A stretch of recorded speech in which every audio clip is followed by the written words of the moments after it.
Hi, Brian, ZL3XDJ, outside on a winter's frosty morning, playing antennas again. And at the moment we're actually stood, what's lurking in the trees, you might say. What's lurking in the trees? Well, let me show you. So what we've got through here is we've got a 40-meter vertical antenna which works very well, and right next door to it we've got a 20-meter vertical antenna. And just sort of a bit of a recap, what I did from the, sorry about the sun, but it's quite enjoyable. What I did with the 20-meter vertical, because I'm looking for a long path in that direction. That's when I mainly get on the radio in the evening.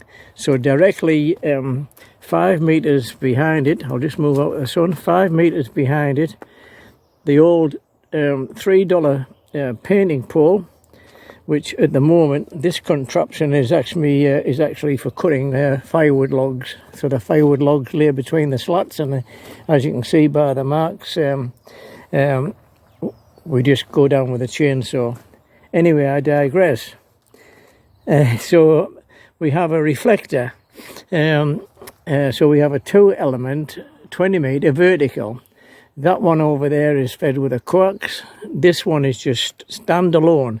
It's not connected to the other one in any way, shape or form, and it is approximately 50 millimeters taller than the driven element.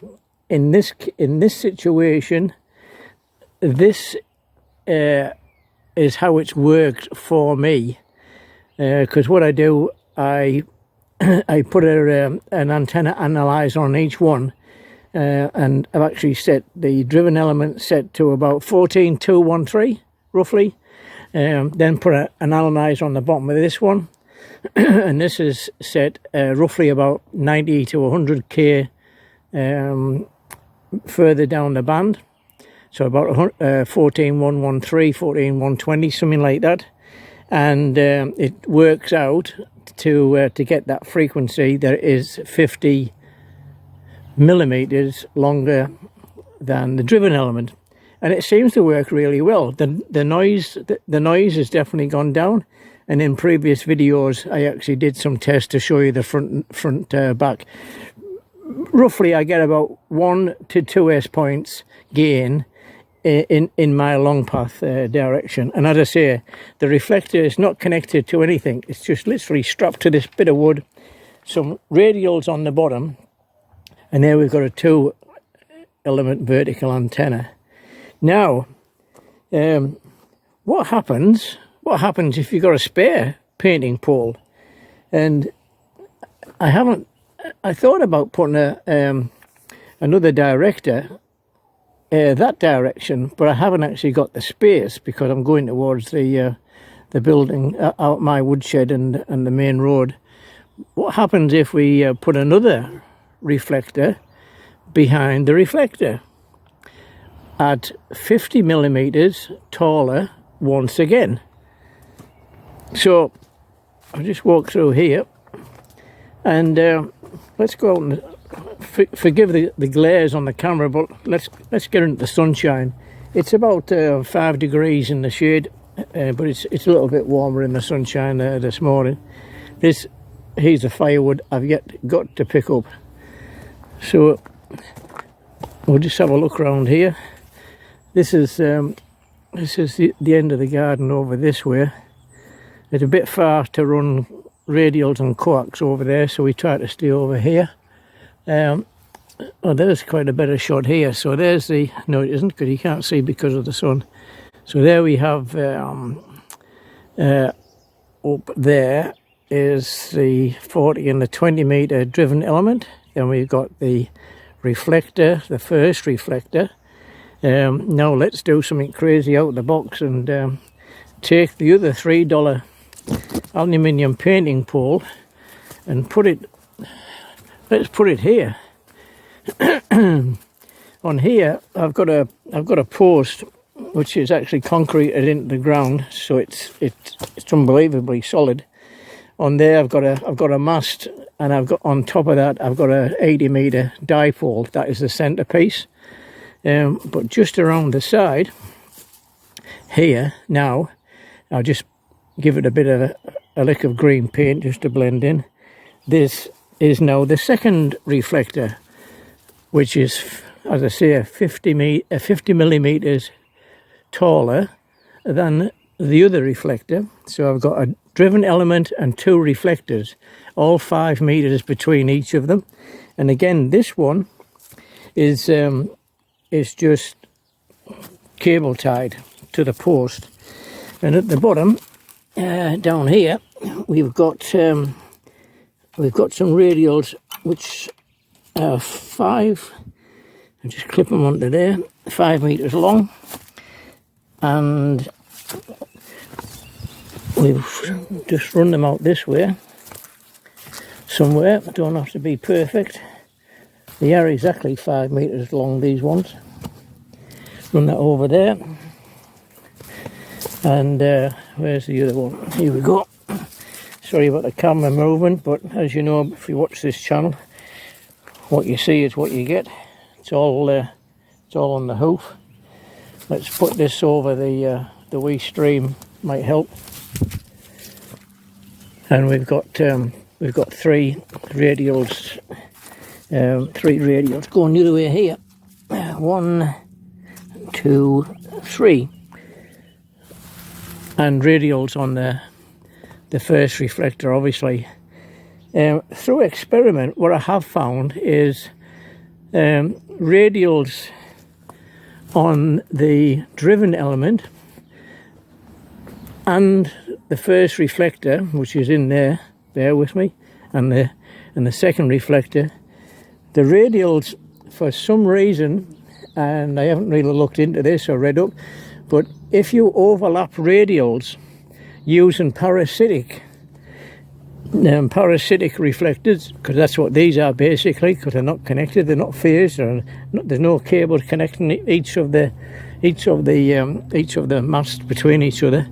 Using parasitic reflectors, in my case, I found when I had the radials going further up this way, and they were actually getting close and crossing each other, things went quite downhill quite fast. So there we go. So again, just to recap, nothing fancy. We've got a $3 painting pole, aluminium painting pole, which is the driven element with the coax going off into the shack, and 5 meters behind it we have another painting pole. There's no expense paid here, you know. $3 for $9 for the 3 element beam. Where are you going to get that? Where are you going to get that on the internet? Anyway, so another one there and another one through the back, all lined up, all firing long path, and we'll see what happens. So through just doing some reading on the internet and various things, what I expect to change is from the two element vertical system. What I expect to change by adding another reflector behind is, I expect, from what I'm read and experience of other people, I'm expecting the noise level to go down again, and maybe the lobe off the front end gets a wee bit narrower, and maybe another half an S point of gain, which overall, again, for $9 in cost, and a bit of wire for the radials,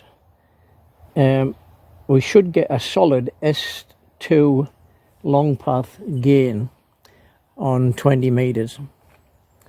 And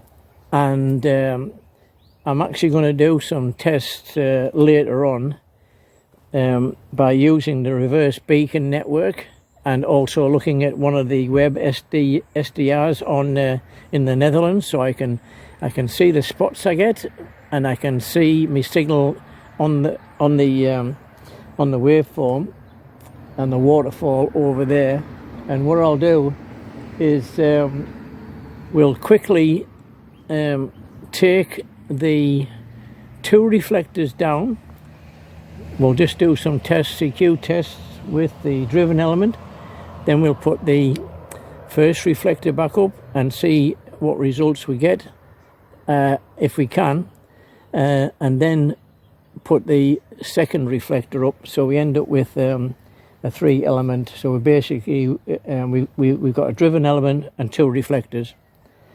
And just initial tests this morning, just on the noise, the noise has dropped quite a bit, and there was some weak FT8 stations I was just receiving, and the signal did come up once I added the 2 reflectors quite a bit.